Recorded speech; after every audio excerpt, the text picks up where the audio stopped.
Before we open the garage today, we want to take a moment to remind you to visit our website called justbarelychristian.com. At justbarelychristian.com, you'll find links to all the episodes of The Soul's Garage, as well as blogs, contact information, jokes, and other nonsense. Mostly nonsense. Check us out at justbarelychristian.com and let us hear from you. After all, you have to take a break from baking Christmas cookies every now and then. Or better yet, listen to us while you bake those Christmas cookies, and you can send a few to us to sample. And we'll be glad to let you know how they came out. It's true. Our podcast will make them extra sweet anyway. Oh, gosh, really? Let's open up the garage. Let's do it. It's a place to work, a place to talk, maybe tell a story or two. It's a place to tinker with belief and ask what's good and true.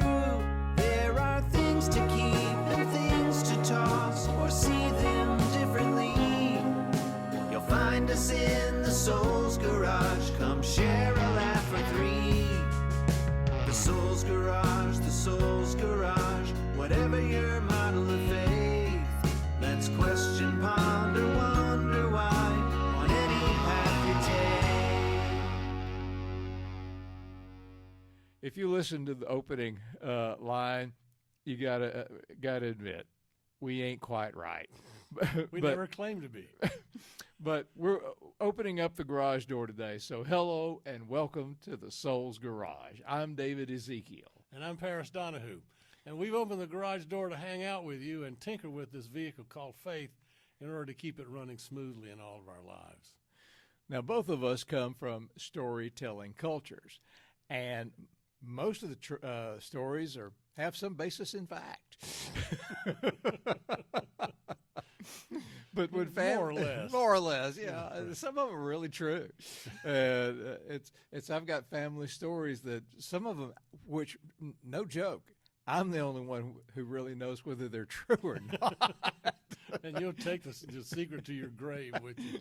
And actually, some of those stories, exactly right. I will take it to my grave. Yeah. But when families and social groups, et cetera, get together, you tell stories about your lives and other people's lives and lives of those who made an impact on you and made an impact on others that you know and others who just made a real impact in the world, of which you're kind of grateful. And so, as a pastor, when I met with families to prepare a funeral for their loved one, I'd ask them to tell me the stories about their loved one's life. Yeah, and if you're like me, I was always amazed at the families who came up empty. Oh, gosh, I can relate to that. Yeah. Well, tell me about your mom. Well, she was sweet. Yeah, right. okay. Well, okay, can you give me more than that? I just can't relate to that. But in the midst of the Christmas season, we really are awash in stories, memories.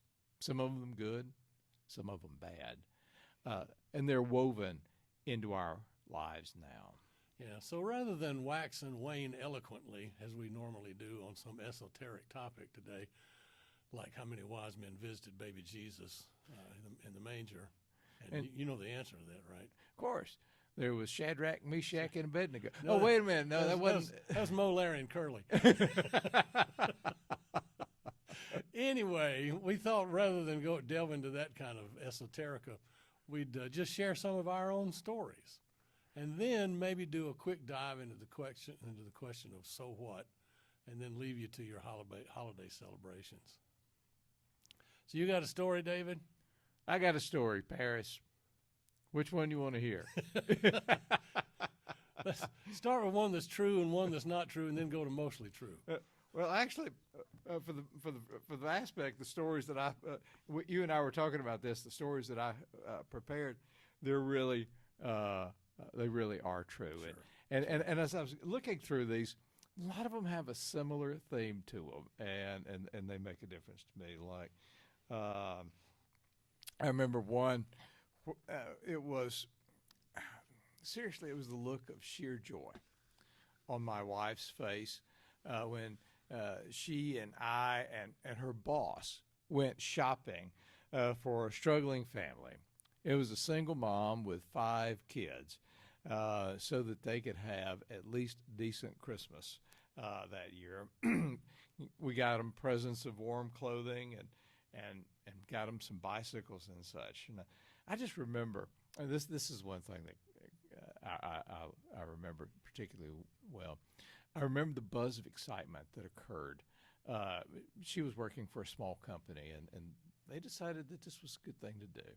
And so everybody started chipping in and putting money. And then Jim, who was the owner of the company, got this mischievous little impish aspect, and he decided that he was going to match the entire contribution out of his pocket.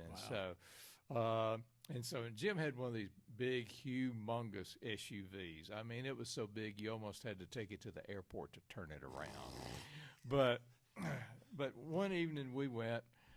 He said, "Let's go." And so we went to a couple of stores and we bought various gifts and stuff for the family. And then we stopped by Sears Roebuck back when Sears. Yeah, remember Sears Roebuck? Yeah, I mean this was this wasn't that long ago, I know. but it was actually Sears at that time. Mm-hmm. But hey, we're old geezers, hence the name Two Old Geezer Studios. Exactly. And we remember back when it was Sears Roebuck. Mm-hmm. So he was talking to the manager and said, "Well, we'd like to get a little bit more, and because the tax rate was cutting into the expenditure." And the store manager said, "That's what you're doing." He said, Jim said, "Yeah." So Jim talked the store manager into Sears eating the tax on those Christmas gifts. I mean, I was so it was really great to take them, bundling them all up into Jim's vehicle, taking them over to and it was Big Sisters Big Brothers organization, and taking them there and unloading them, and they said, "What name do you want to put on the card that says who this is from, what company?" And Jim said, "Anonymous." Yeah. As always, I just thought, now that is pretty impressive. That was Jim's character, by the way. Yeah. But it was Janet's idea that we adopt those families, and I'm proud to say that Christmas tradition continued after that. That's great. Well, if you're going to start out with one of those kind of stories, then I'll throw one of mine in. All right. And I think I've told this on one of our earliest podcasts, but since I can't remember, you can't either. So, but it was when We're not that old. It's when I was in high school, and our church youth group discovered that just north of us there was a pretty impoverished kind of an area, and there was an old cement block community room that was built next to a school or something. And so we put the word out, and one afternoon a week we would go up there and invite the kids all in and help them with their homework and play games with them and stuff like that, just to give them something different to do. And we all enjoyed it very much. And then it got to be Christmas time. We thought, well, we'll go up there, and one of us will dress up as Santa Claus, and we'll bring him some little tiny gifts and stuff like that, and bring them some Christmas food. And so they really enjoyed all of that. And then it came time for Santa Claus, and it was one of the guys in the group, and he went on and put on the Santa Claus suit and came out there and sat down and called those kids up one by one to sit on Santa's lap and tell them what they wanted for Christmas. And one little girl wanted her daddy to be able to find a job because he was out of work and he was really worried about it. Another little boy wanted his aunt to get well because she was really sick. Another child would say something like, I want my family to be together again because we're all spread out now and stuff like that. And it just one by one, all those kids came up there, and not a one of them asked for something for themselves. They all asked for somebody in their family or a friend or a relative or something along those lines somebody that was in need and somebody that was hurting. You know, could you get my little brother a fire engine for Christmas, because he would really enjoy that. Well, do you want one? No, just get it for him, that sort of thing. And I always say it was the only time in my life I've ever seen Santa Claus cry. He was so moved by that. Of course, we all were, but he's supposed to stay in character, and Santa Claus doesn't cry. But boy, that one did. That made a real impression on me and taught me an awful lot about what giving is all about and that sort of stuff. Now, both of those are pretty heavy.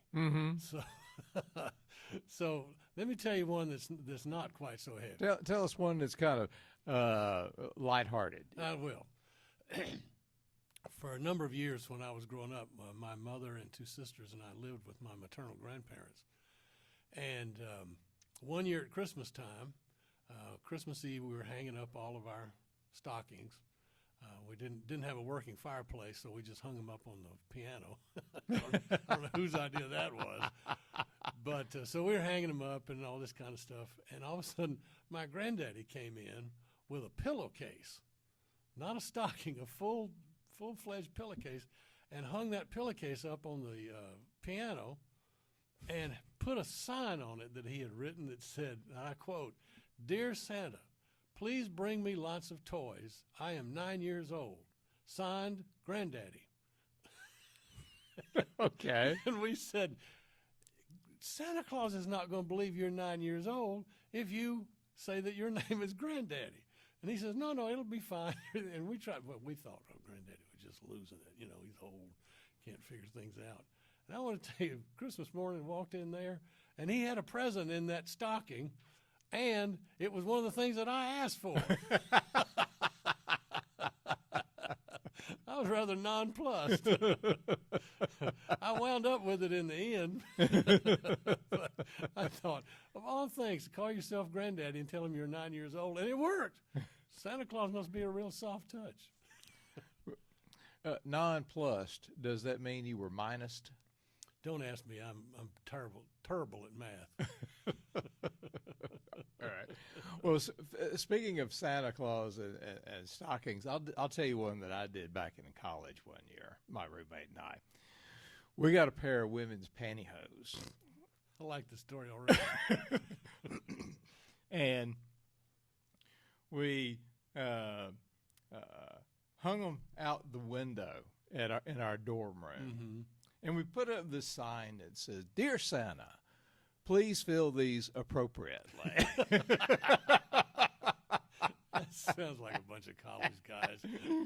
Well, and the thing of it is, what actually occurred after that was kind of funny. Was the dean called us in and wanted to know who put that up, and we thought, well, wait a minute. If he doesn't know who put it up, so we're not going to admit to it. Of course not. We don't know.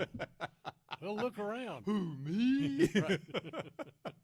But I always thought that was funny. Dear Santa, please fill these appropriately. That's pretty good. Yeah. One of the things we did in our home when I was growing up was we'd set up this nativity scene, usually on a table in the entrance foyer. This was high school years for me. And we had this old manger scene, that was kind of falling apart. But, you could stick a blue light in the top of it right next to the angel, and it's supposed to look authentic. And, and the characters in the manger scene were kind of worn out, and the paint was worn off and stuff. But we put it up every year with some hay around it. And then my grandpa Donahue was a preacher back during the Depression era. And we had this huge Bible that he had owned. I think it was originally a pulpit Bible, the one that you put up on the pulpit with really large print and everything. Anyway, but we would put that Bible in front of that nativity scene and open it up to Luke chapter 2, which is Luke's version of the Christmas story. And one year, my little brother Tim, I was 15 when he was born, so there's a huge gap, and he must have been 2.5, 3, something like this when this happened. He decided to tell my dad the Christmas story, and he took him by the hand, and he brought him into the entrance foyer, and they stood in front of that nativity scene. And he had the cutest lisp you've ever heard, and he talked about how Jesus was born in a manger, and and shepherds and wise men came to visit, and just went on and on like that, and just tears well up in my dad's eyes. He was so moved that his son was telling him this grand old story in his childlike, innocent way. And he went on and on and on, and he finished the story, and Dad pointed to that Bible in front, and he said, "And Timothy, what is this book right here?" And Timothy said, "Oh, that's just the telephone book." Now, some of our listeners out there may not know what a telephone book is. I was going to say. But suffice it to say, my dad just broke up. At that point. Oh, me. But those stories are fun. Yeah, those are fun stories. But and I've got a lot to tell, and I know you do too. But we can move on. But I was just going to say, I'm just going to give you just that much of the story. Sure. That one Christmas Eve, I was over at some friend's house, and the kids were just running around wild in exuberant excitement that Santa was going to come that night. Mm-hmm. And so, but they wouldn't go to bed, and sure, and so, and it was been there, done that, and it was late, and we were kind of wanting to let's get the kids in bed, so that we can put the Christmas gifts out, and then all of us go home and at least get a nap before Christmas morning, and the kids got up. So so we were standing outside, and Eric and I were talking, and then it was a brilliant full moon, and Ellen and Jason came running out of the house, and they were just excited, and Eric, and all of a sudden, in a moment of sheer brilliancy, pointed up into the sky, and where a jet plane had just come over the house, and had left a jet trail, behind them, and it was shimmering in the beautiful full moon light, just bright that night. And all of a sudden, Eric pointed up and said, "See that cloud right there? That trail? That's Santa." And look, he passed over this house tonight, and he couldn't stop because you guys weren't in bed. And all of a sudden, they got wide-eyed, and all of a sudden, faster than a jet plane, they went back and they were dove under the covers, and they were fast asleep. And, oh, sure. And Eric said, "If I knew that would work years ago, I'd have done it." I sure tried it earlier tonight, at least. Oh God, that's hilarious. I mean, but those are kind of the stories that you can tell, and when you think about them, I hadn't even thought about that until you started telling a couple of stories, and I thought, wow, because stories beget stories. They do. They beget memories. They beget connections, and and when you do that, you just watch what happens. It changes the entire dynamic of a group conversation. Yeah. When you get into telling stories. Yeah. And stories speak to the way that we understand ourselves and how we relate to others. I think about, the stories that I tell, particularly at this time of the year, and they always remind me of my past and people that have been important to me and the things that I learned. There's a great quote from historian Walter Sheridan, who said, "Tell me what you remember and I will tell you who you are." And I think that's particularly true when we get together to tell stories. Yeah, because these stories, and like all stories, they say something about how we see the world around us. Isn't it fundamentally hopeful, or is it fundamentally filled with despair? Yeah. It's one of the things that they do is they invite you into the story. Yeah. Sometimes you get invited in, other times you get sucked in. And we enter a place and a time when we did not personally experience, and yet it can change us, or hopefully for the better. Yeah.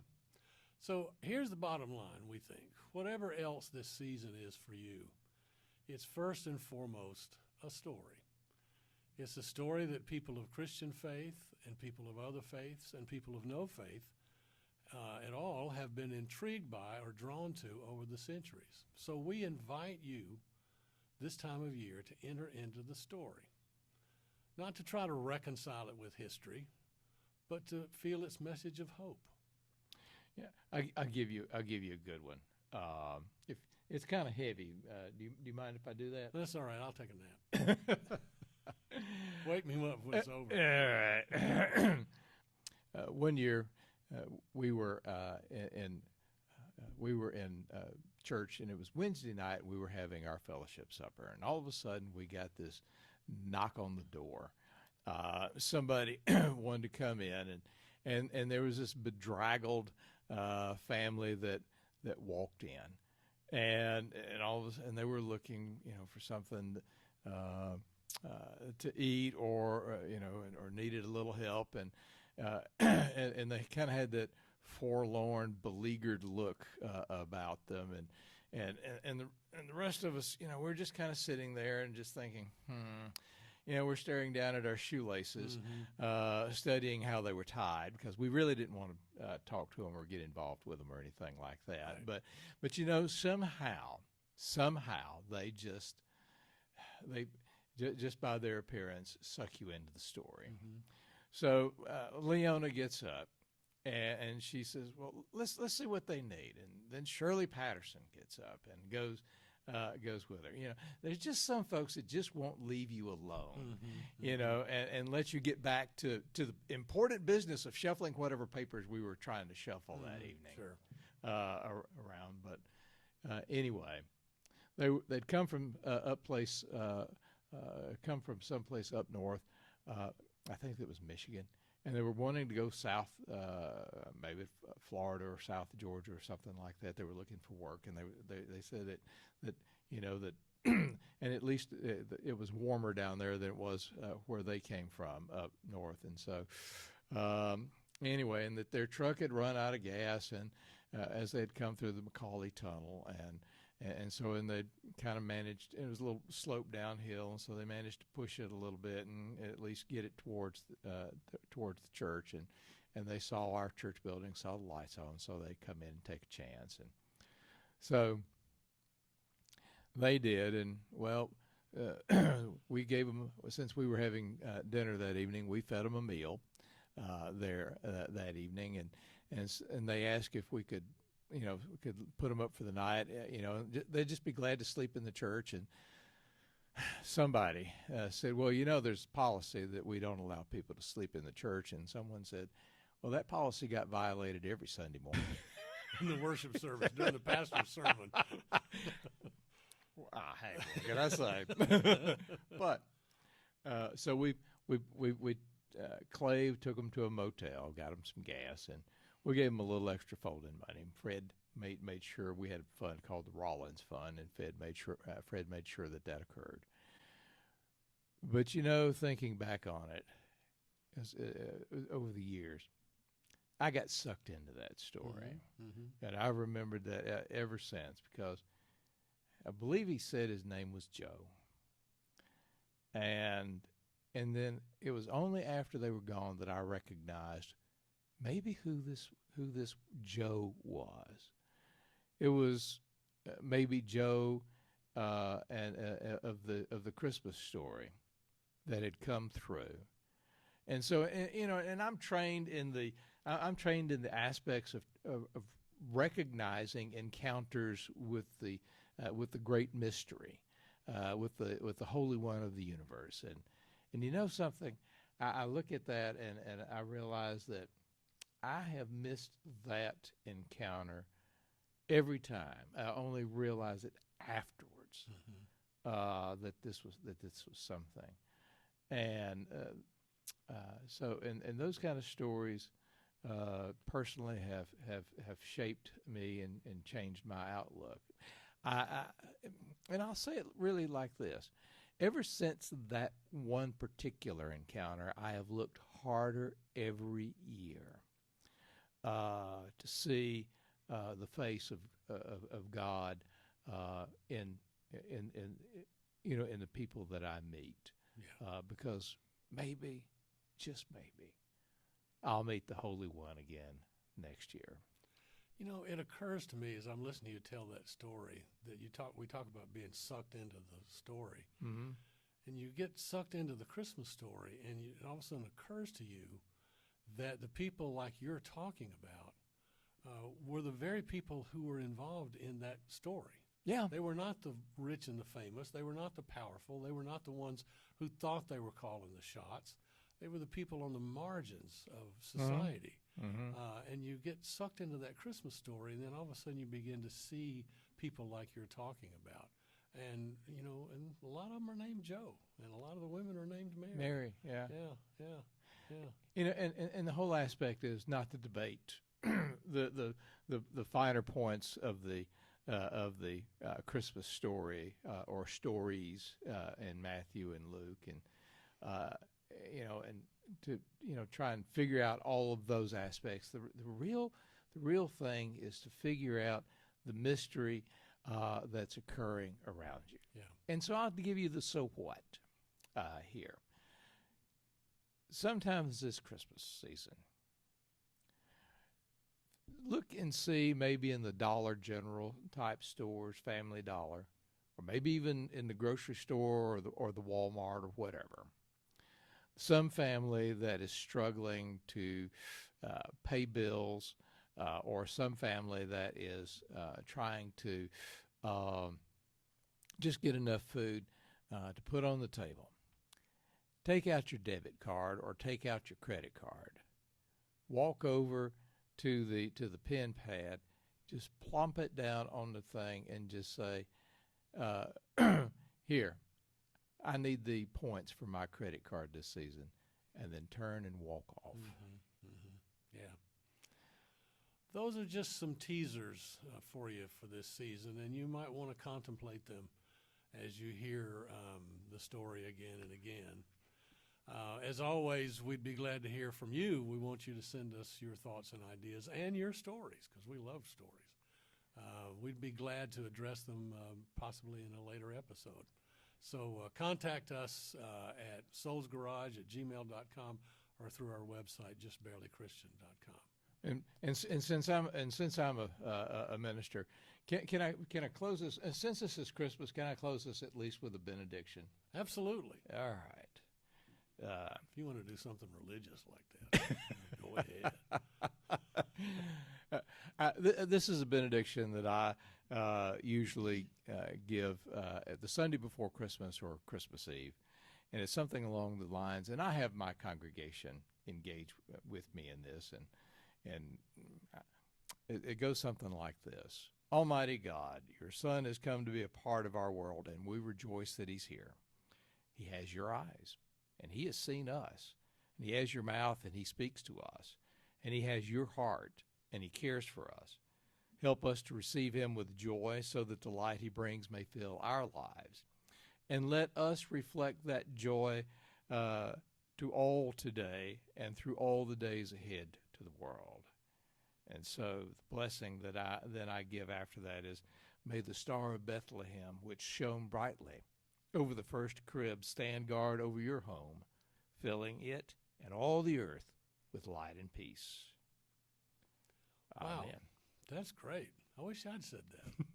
And You now I probably will. Now I will. Well, folks, we could go on and on and on, but Mama's standing at the door with her hands on her hips and saying, supper's going to get cold if we don't come in. That's true. We're not going to get any Christmas cookies from her if we don't go in anytime soon. So until next time, I'm Paris Donahue. I'm David Ezekiel. And we'll see you again here soon at the Soul's Garage. The Soul's Garage was written and recorded by David Ezekiel and Paris Donahue. Our theme song was written by Adam and Brady Beard and Paris Donahue. And it was performed and recorded by Adam and Brady Beard. Our podcast cover art was designed by Nancy Arndt. And our justbarelychristian.com website was designed and maintained by the good people at Small Fry Marketing. And our supervisor of sucking up to the powers that be is Rudolph the Brown-Nosed Reindeer. We'd love for you to send your comments to us, maybe even about some of our jokes, by the way. No. I don't want to get that much hate mail. Okay. But you can do it through Facebook, Instagram. You can email us at thesoulsgarage@gmail.com. And you can also contact us via our website at justbarelychristian.com. And we'd really appreciate it if you would click that follow button on whatever platform you're using to listen to or watch us. I really wish I could send every one of you who follows us one of my wife's famous Sicilian Christmas cookies. Oh, those things are good. Yes, they are. But the problem is, every time she puts a plate full of them in front of me, they somehow disappear. So it's a Christmas miracle, it's a Christmas isn't it? miracle. It sure. Oh well. And as always, the Soul's Garage is a production, for good or for bad, of Two Old Geezers Studios.